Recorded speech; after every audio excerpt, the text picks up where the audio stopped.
A lot of great people. Lots of great people on bus. I love London. London falling down. Well, I just got to tell you that you better bet your back. Because I also do another Trump impression.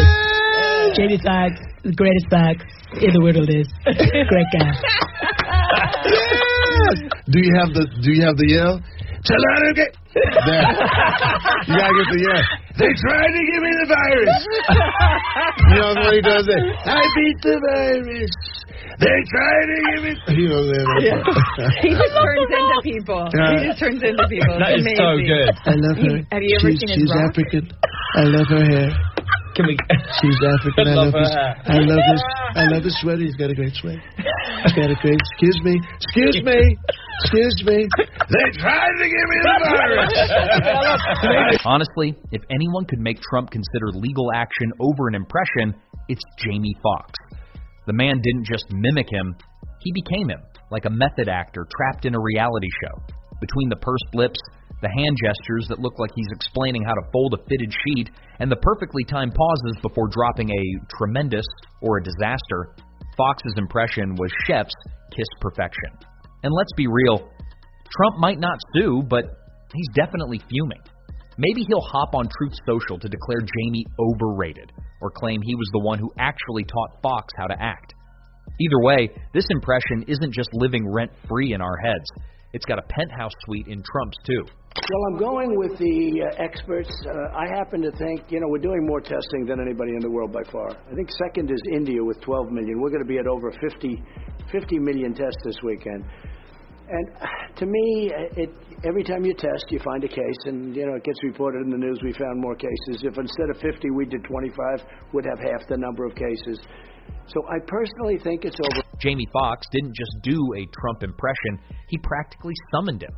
It started innocently enough, just a casual slip into that unmistakable voice, like a warm-up act for what was about to become an absolute comedic demolition job. The crowd was enjoying it, expecting a few lighthearted jabs, but oh no, Foxx had other plans. What's your go-to impression? I've been working on my Trump. It's a lot of great people. Lots of great people on both sides. Excuse me. Fake reviews. With a smirk and a perfectly timed hair flick, because let's be honest, a Trump impression without the hair just isn't complete, Foxx launched into a monologue so eerily accurate that half the audience had to double-check if they were watching a comedy show or a rogue press conference. Listen, folks, people are saying, many people, very smart people, that I am the greatest president of all time. Maybe ever. For 3 days, I was this dude. There's a lot of great nurses. I see the blacks. I like the blacks. They're hungry. They're eating dogs. The Haitians, sock passe, nabule, they're eating dogs. I like the nurses. I like them. They like me. I like them. I have a huge black following. There's another black. Oh, Puerto Rican, same shit. Kamehameha Harris. I love Kamehameha. What's her name? Kamala. I love Kamala. She's black. She just turned black. I don't know where she was. She just became black. She just, I'm black. If she wants to just turn black, she can turn black. I like her. Because she's black and she's Indian. I like that. I like it. Hey, for real though, and Indian. Huh.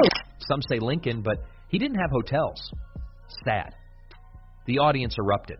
It wasn't just the words, it was the rhythm, the pauses, the hand gestures that felt like they had been stolen straight from the Mar-a-Lago surveillance cameras. Then, Foxx took it up a notch. He leaned forward, his face morphing into that signature smug pout, and went off on one of those classic winding no-point-but-all attitude Trump rants. Jamie Foxx? Overrated. Nobody knows who he is, folks. I have people, great people, the best people, and they tell me, sir, he's not that funny. And I say, I know, terrible. Have you guys seen Jamie Foxx's Trump? It's the only Trump I've ever heard that's better than yours. There's a lot of great people on both sides. Lots of great people on both sides. I know Ariel. He's a great person. He couldn't vote for me at the time. Now he can vote for me once he gets out. I love Snoop D-O-double-G. Excuse me. Fake news. Jamie Foxx. The layers of irony here were chef's kiss perfection. Foxx wasn't just impersonating Trump, he was becoming Trump roasting himself. The audience was losing it. Some were howling. Others were in that awkward, is this legal type of laughter and a few people in the back looked like they were questioning reality itself. One guy in the front row had his hands over his face, half laughing, half praying that Secret Service agents weren't about to storm the stage. But Foxx wasn't done. He threw in the classic Trump move, getting mad at completely random things. Let me tell you folks, Jamie Foxx, disrespectful guy, just like windmills. Horrible. They kill birds, folks. You know that? Nobody talks about that. And Jamie Foxx, he's killing comedy, folks. Unfair, very unfair. At this point, the entire room was in hysterics. Gasps mixed with cackles. People were clutching their stomachs, and you just knew. Somewhere out there in a golden-lit room full of framed magazine covers, a certain former president was probably watching this exact clip with his arms crossed and an expression that could only be described as bigly displeased. And then Trump. It's a lot of great people on both sides. I love Cameron. I love Cameron. She's great. I love all the movies. I love Charlie's Angel. I feel like I'm a Charlie. By the way, the best Trump I've ever seen. Excuse me, fake news. And that was before Foxx even got to the real zingers. He hadn't even touched the spray tan, the golf obsession, or the mystery of what's actually in those McDonald's bags he always carries on Air Force One. The audience could sense it. This was about to escalate into full-scale comedy warfare. The laughs, unstoppable. The memes, inevitable. And the fallout, oh, it was just getting started.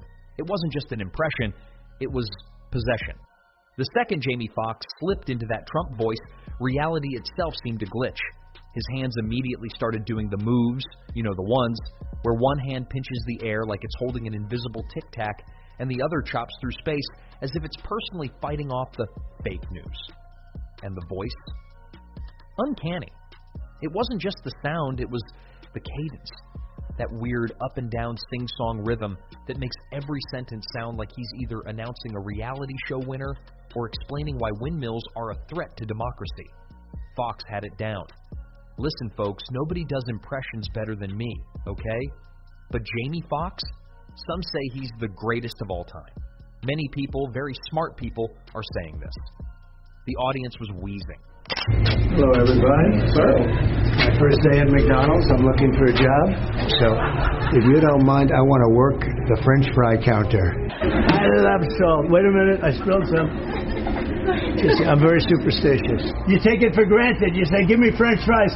I'll never forget this experience. I always figured somebody stuffs them in with their hand, and I don't like that. And they don't do it that way. You never touch them. It's really great. You thought the fries come out of the boiling oil. And the workers making that sweet, sweet $4.25 an hour just reach in and go, ah! Yeah! But here's where Foxx took it to the next level. He didn't just copy Trump. He thought, like Trump.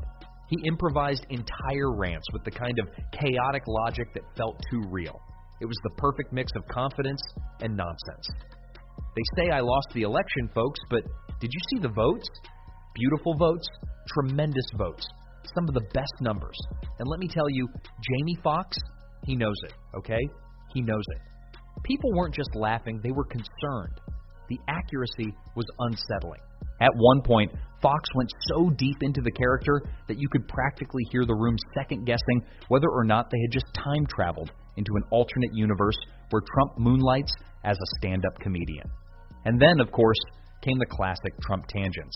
Jamie Foxx, great guy, folks, but you know who's not great? Crooked Hillary. Very crooked.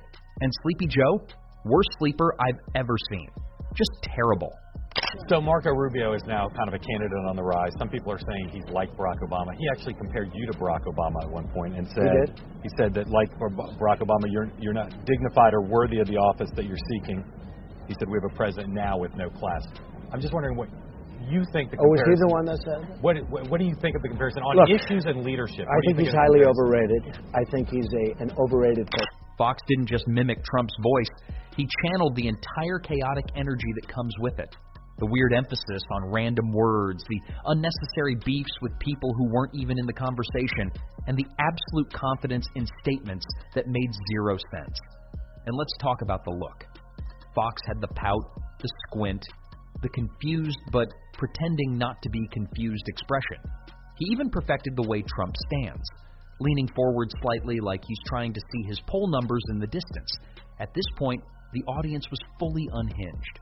Some were crying with laughter. Others were clutching their chests like they just witnessed a ghost. The internet, already working overtime, clipping and memeing the performance before Foxx even left the stage. A lot of great people on both sides. Meet me at the Capitol. A lot of great people, unbelievable people. Losers. We have losers. They're losers. They're just losers. And somewhere in a gilded Florida resort, Trump in a red hat was probably watching this, arms crossed, muttering, sad, to himself. But the real question was, would he let it slide? Or was Foxx about to get an all-caps 3 a.m. Truth Social post dedicated to him? There are 3 certainties in life: death, taxes, and Donald Trump absolutely losing it when someone makes fun of him. The moment Jamie Foxx's impression hit the internet, you knew it was only a matter of time before Trump took the bait. And sure enough, the man who once rage-tweeted about Kristen Stewart's love life was not about to let this one slide. Imagine Trump was to let out all of his rage. First stop, Truth Social. You could almost hear the furious typing, every letter smashed with the force of a man who has personally declared war on the shift key. And then, boom, he goes, Jamie Foxx, terrible, overacting, never funny, total loser, sad. Well, listen, honestly, some of the people around me say, let's not get political, but Jamie Foxx did the worst impression of me that I'd ever heard. A terrible Trump. It wasn't that bad. It was so bad. A lot of times people say it's bad, but it was actually the best impersonation of me that I've ever done of me. Jamie, it was a disaster. And I wasn't even there. Jamie, the saying Ray could have actually seen how bad it was. To be honest with you, Stevie Wonder said it was amazing. So do you believe that blind guy or the other blind guy? You know what? He's a nasty, pathetic. Classic. This is the same guy who called Meryl Streep one of the most overrated actresses in Hollywood. So it's safe to assume he really doesn't care about accuracy when he's mad. The best part? You know he watched every second of that impression, probably multiple times, possibly while muttering, "That's not how I sound. I don't sound like that. Do I sound like that?" But here's where it gets better, the rally response. Because when Trump gets clowned on, he doesn't just clap back online, he takes it to the stage. Picture it, a massive crowd, red hats bobbing, anticipation in the air. He steps up to the mic, squints dramatically, and launches into an unscripted rant that lasts at least 15 minutes longer than it should. You know, folks, there's this guy, Jamie Foxx. I used to like him, used to be a fan, did some good movies, but now he's doing the fake news comedy, okay? Very unfair, very dishonest. People are saying, many people, very smart people, that he's a disgrace. And frankly, I agree. Trust me, the crowd will definitely eat it up. And you'll hear chants like, Foxx is fake. Foxx is fake. It makes no sense, but does that ever stop them? And John Carl, the president-elect, up early on Twitter. He sure is going to war with Hollywood's most celebrated actress. George, he went on a Twitter firestorm here. Take a look. It starts, Meryl Streep, one of the most overrated actresses in Hollywood, doesn't know me, but attacked last night at the Golden... And just like clockwork, at some point, Trump might try to fire back with his own impression of Fox's impression of him. It's the comedy equivalent of a snake eating its own tail, except this snake is wearing an oversized red tie and struggling to nail the punchline. The voice? Office? The timing? Non-existent. The hand gestures? More confused than commanding. Instead of a witty comeback, it's a full-blown train wreck in slow motion. The kind you can't look away from, but desperately wish you could. He flails his hands like a malfunctioning magician, puckers his lips like he just sucked on a warhead, and launches into a rant that sounds like a bizarre hybrid of his own voice and a car alarm. It's not Fox's Trump impression. It's not even Trump's own voice. It's something else entirely. Something so gloriously off the rails that even his biggest fans aren't sure whether to cheer or call for a wellness check. Well, we have some of the dumbest leaders in the world. We have losers. We have losers. They're losers. They're just losers. We have very stupid people. We have stupid leadership. How stupid are our leaders? How stupid are these politicians to allow this to happen? How stupid are they? And before you know it, by morning, Foxx is trending. Because what's funnier than a man getting so outraged by an impression that he unwittingly turns himself into an even bigger punchline? The internet? Absolute mayhem. Memes flood timelines, clips go viral, and the inevitable overrated jab gets slapped onto everything, from Trump's old reality show clips to his latest hair sculpting attempts. By then, Trump's only move will be to double down. Again. Maybe he tries another impression. Maybe he calls for a national ban on Jamie Foxx impersonations. Who knows? But one thing's for sure. Foxx has already won. Because nothing screams spot on like the guy you roasted proving in real time that you absolutely nailed it. Trump may think he's shutting things down when he goes after a celebrity, but history says otherwise. Every time he picks a fight, he accidentally hands out free publicity like a malfunctioning Pez dispenser. From Meryl Streep to Robert De Niro, his insults only make people more relevant. Now, it's Jamie Foxx's turn. One scathing impression, and suddenly Trump is unknowingly serving as Foxx's hype man. Somewhere, Foxx's PR team is kicking back, sipping champagne, and sending Trump a fruit basket with a thank you card that reads, "Keep tweeting, Mr. President." That there are, for immigrants on the whole, Come on, try getting it out. Try getting it out. I'll get it out. I mean, I don't know if you're going to put this on television, but you don't even know what you're talking about. Try getting it out. Go ahead. You've called women you don't like fat pigs, dogs, slobs, and disgusting animals. Your Twitter account... Only Rosie O'Donnell. No, it wasn't.